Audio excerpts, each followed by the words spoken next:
Persona 4 is a video game released in 2009 for the PlayStation 2 that acts as the fifth mainline installment in the long-running video game franchise developed by Atlus called Persona, obviously. I mean, it's the same name. Persona 4 was released to immense praise and acted as the main launching point for the franchise. The franchise had gained mild popularity beforehand, but Persona 4 was what brought it into the mainstream. Its popularity inspired Atlus to basically milk the game dry by releasing a ton of different fighting games, numerous mangas and merchandise, a remake of the original game with new content called Persona 4 Golden, a freaking dancing rhythm game, which is insane. I still can't believe they made that. And more specifically, on October 7th, 2011, the anime adaptation of the game called Persona 4 The Animation, which was produced by, I'm going to butcher this, but AIC Asta Studios, which is the product I will be reviewing today. This show begins on Yu Narukami's arrival to the small suburban town of Inaba, from the big city to live with his uncle Dojima and his daughter Nanako for the whole entire year while his parents are on a business venture. However, this once quiet town finds itself the target of a mysterious murder spree in which all the victims are mysteriously strung up on antennas and telephone poles without any known cause for death. After Yu and his newfound friends Chie and Yosuke stumble across an alternate world inside the television littered with shadow creatures and representations of humans' repressed feelings being used to murder people, they decide to assemble the investigation team to find the culprit of these killings and save anyone who gets thrown into that world. As the story progresses, the gang recruits the help of Yukiko, Kanji, Rise, and Naruto to further solve the crime. Now, I feel the real strength of the storyline is in the way that it sucks you in. The multiple layers of mystery is what really intrigues me. I mean, right off the bat, it's got you asking so many questions like, who's the murderer? How did the TV world come to be? How are the victims connected? Who will be targeted next? This may seem like a lot to digest at first, but the first episode does an incredible job at slowly spoon-feeding you the information, so it all makes perfect sense. Along with that, the use of alternate shadow clones that represent a person's repressed self adds an interesting way of developing the characters that I haven't really seen before. However, I would say that the weaknesses of the plot would be in terms of pacing. The anime is based off of a video game that takes frickin' 70 hours to beat, so there are many portions of the story that couldn't be fully fleshed out. I mean, it's not a big deal, as the anime does a great job at condensing most of it into smaller chunks, but there are still a few instances here and there where there are certain characters or plot points that aren't as fleshed out compared to their video game counterparts. The main morals and messages of this story are based around what I believe to be these four key themes. Number 1 being truth, number 2 being friendship, number 3 being acceptance, and number 4 being selflessness. This show shows this idea in a major pattern used throughout the story. The whole show is centered around the characters accepting the truth about themselves and the world around them, as well as learning to help others whenever they can and really build up relationships with other people. I mean, the Velvet Room portions literally highlight all of the bonds and relationships the main character creates in the story.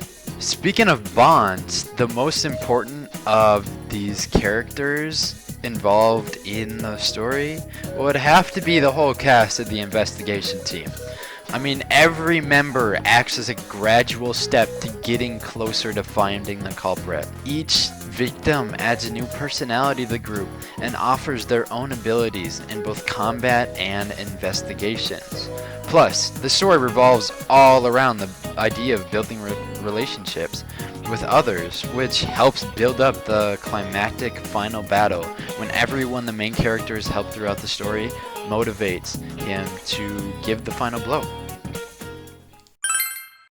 Now, there are a lot of ways in which the story relates to the real world. The use of rumors and spreading lies through the media is a major issue present in our current day society. News channels always twist details to make it a more engaging story, even if it fully isn't accurate to the actual events happening. Society doesn't care as much about the melancholy narratives. I mean, be honest, how many times in your life have you gravitated towards more controversial and dramatic news? Humanity is obsessed with drama, and this show delves into parts of that. Also, there are some ways that this show relates to me personally. The idea of young adults struggling to find who they are in the world, where any attempt to deviate from the norm is seen as weird or unacceptable, is a very real concern. I mean, anxiety is a problem that many high schoolers deal with, and that was me too.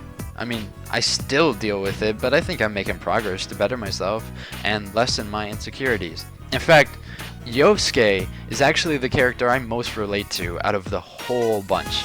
He's desperate to be perceived as cool or interesting. He tries to replicate the actions of others that get more respect, but ends up not getting the same results as them. It all stems from the fact that he doesn't feel that what he currently has is cool. What he currently is doing is important.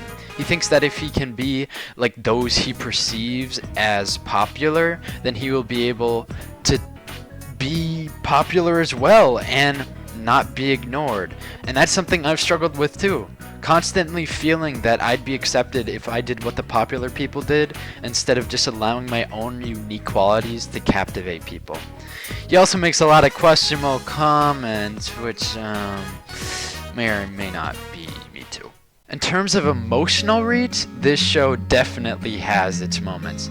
The characters are built up so well throughout the story that near the end, you become so enthralled in the characters' attempts to prevail. An example of this was Nanako's character arc. At the beginning of the show, you learn that Nanako doesn't have a lot of friends. Her father's busy a lot, her mother tragically died in an accident, and she's left to take care of many of the household chores such as cleaning, laundry, and cooking. As the story progresses, Yu introduces her to his friend group, broadening the amount of social interaction she gets. And you can see her becoming more happy as she's able to actually be a kid again. She then develops an obsession with calling Yu her big bro, which I found cute. And there's even an episode in which Nanako has a great heart-to-heart with her father Dojima after she runs away from home. This moment of vulnerability in her character sets up Nanako's eventual kidnapping and hospitalization to be all the more tragic, as you've already seen how she's grown, and the idea of losing such a sweet, innocent girl is devastating. There's even a great scene after that in which Yu questions whether he made the right decision in stopping himself from taking revenge on the suspected murderer, which I felt that. Overall, great stuff.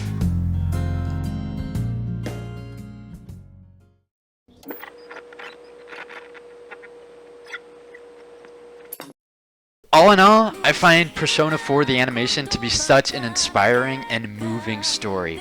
I've watched the film like 1, 2, 3, 4, 5, 6, 7 times now, and I love it more and more with each rewatch. The well-written, believable characters, the perfect blending of humor, mystery, action, and heartfelt moments is absolutely amazing. And don't even get me started on the soundtrack. God dang, that stuff's good. Do do do do do do do do do. Oh, and even if you can't agree with me on all that, I think you have to admit that the themes and issues tackled in this show are ones that are still important for our youth to hear today. I mean, this show came out in 2011, and the game it was based off of came out 2 years before that, but yet over 10 years later, and the struggles of teenagers wanting to fit in or embrace who they really are is absolutely still prevalent in modern society. I genuinely feel this show should be taught in schools because I think a lot of kids need to hear the morals this story has to tell, whether it be from the confusion that comes with sexuality, the need to change how you present yourself to be taken seriously, the worries of losing those close to you, or learning to stand out for yourself and others. All of it is necessary to learn, and you can find hundreds of people online discussing how the events of the story really help them change their lives for the better. I would highly recommend this show to anyone still figuring out who they are in the world, as I feel this show is also the pinnacle encompassment of high school life. I mean, minus the magic, murder, and talking teddy bears. But I think overall it does a phenomenal job at spreading its message.